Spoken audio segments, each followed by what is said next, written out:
Assalamualaikum warahmatullahi wabarakatuh. Perkenalkan, nama saya Muhammad Dika Bima Satria. Di sini saya akan mempresentasikan organisasi dan arsitektur komputer dengan judul Performance Issue atau masalah kinerja pada organisasi dan arsitektur komputer. Designing for Performance atau merancang untuk performa. Pertama, biaya sistem komputer terus turun drastis, sementara kinerjanya dan kapasitas sistem tersebut terus meningkat secara dramatis. Kedua, laptop saat ini memiliki kekuatan komputasi dari mainframe IBM dari 10 atau 15 tahun yang lalu. Ketiga, prosesor sangat murah sehingga kami sekarang memiliki mikroprosesor yang kami buang. Keempat, aplikasi desktop yang membutuhkan kekuatan besar berbasis mikroprosesor sistem saat ini meliputi pemrosesan gambar, render 3 dimensi, pengenalan ucapan, konferensi video, penulisan multimedia, anotasi file, suara dan video, pemodelan simulasi. Kelima, bisnis mengandalkan server yang semakin kuat untuk menangani transaksi dan pemrosesan basis data dan untuk mendukung jaringan klien atau server besar yang telah menggantikan pusat komputer mainframe yang besar di masa lalu. Keenam, penyedia layanan cloud menggunakan bank server berkinerja tinggi yang besar untuk memenuhi volume tinggi, aplikasi tingkat transaksi tinggi untuk spektrum klien yang luas. Microprocessor speed atau kecepatan prosesor. Teknik yang dibangun ke dalam prosesor kontemporer meliputi pemipaan, prediksi cabang, eksekusi superskalar, analisis aliran data, dan eksekusi spekulatif. Performance balance atau performa keseimbangan. Sesuaikan organisasi dan arsitektur untuk mengimbangi ketidaksesuaian antara kemampuan berbagai komponen. Contoh, arsitektur meliputi gambar di samping. Dan ini adalah gambar kecepatan tarif data perangkat I/O umum.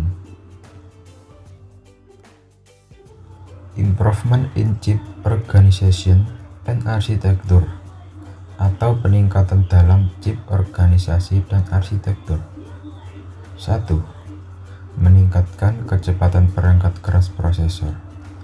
Pada dasarnya, karena mengecilnya ukuran gerbang logika, lebih banyak gerbang dikemas lebih rapat, meningkatkan laju jam, waktu propagasi untuk sinyal berkurang.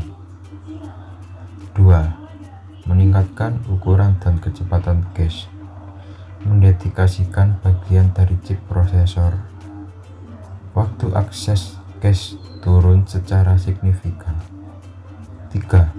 Mengubah organisasi dan arsitektur prosesor tingkat kecepatan, eksekusi instruksi yang efektif dan paralelisme. Problem with clock speed and login density atau masalah dengan kecepatan jam dan kepadatan masuk. Pertama, kekuatan. Kepadatan daya meningkat dengan kepadatan logika dan kecepatan clock dan menghilangkan panas. Kedua, RC delay. Kecepatan aliran elektron dibatasi oleh resistansi dan kapasitansi kabel logam yang menghubungkannya. Delay meningkat saat produk RC meningkat. Saat komponen pada chip berkurang ukurannya, interkoneksi kabel menjadi lebih tipis, meningkatkan resistensi, juga kabel lebih dekat bersama-sama. meningkatkan kapasitansi. Ketiga, latensi memori. Kecepatan memori tertinggal dari kecepatan prosesor. Dan berikut adalah gambar tren prosesor. Many Integrated Core (MIC) dan Graphic Processing Unit (GPU). MIC pertama, lompatan dalam kinerja serta tantangan dalam mengembangkan perangkat lunak untuk mengeksploitasi sejumlah besar inti. Kedua, strategi multicore dan MIC melibatkan kumpulan prosesor tujuan umum yang homogen pada satu chip.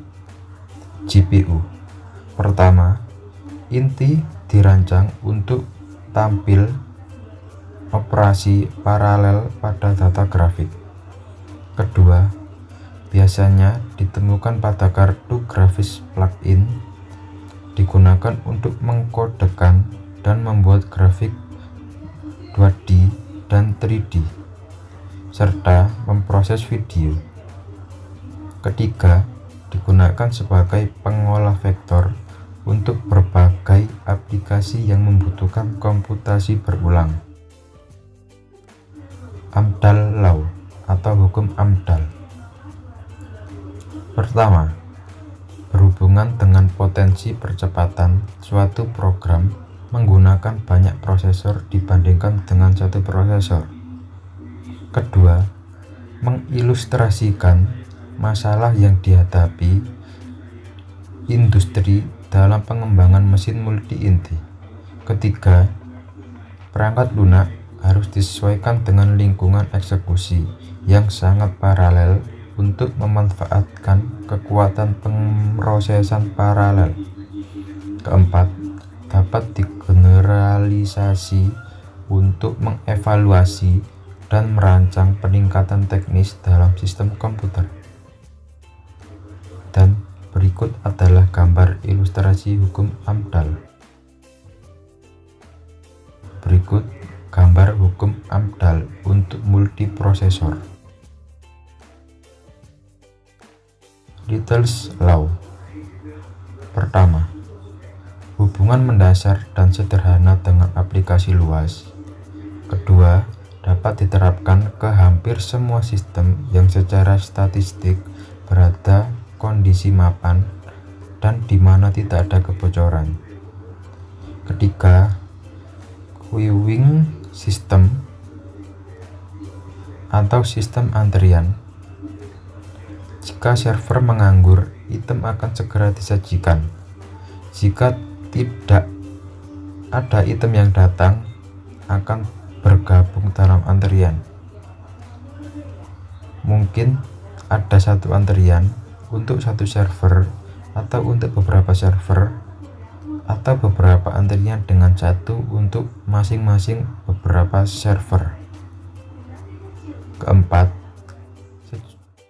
jumlah rata-rata item dalam sistem antrian sama dengan tingkat rata-rata kedatangan item dikalikan dengan waktu yang dihabiskan item dalam sistem.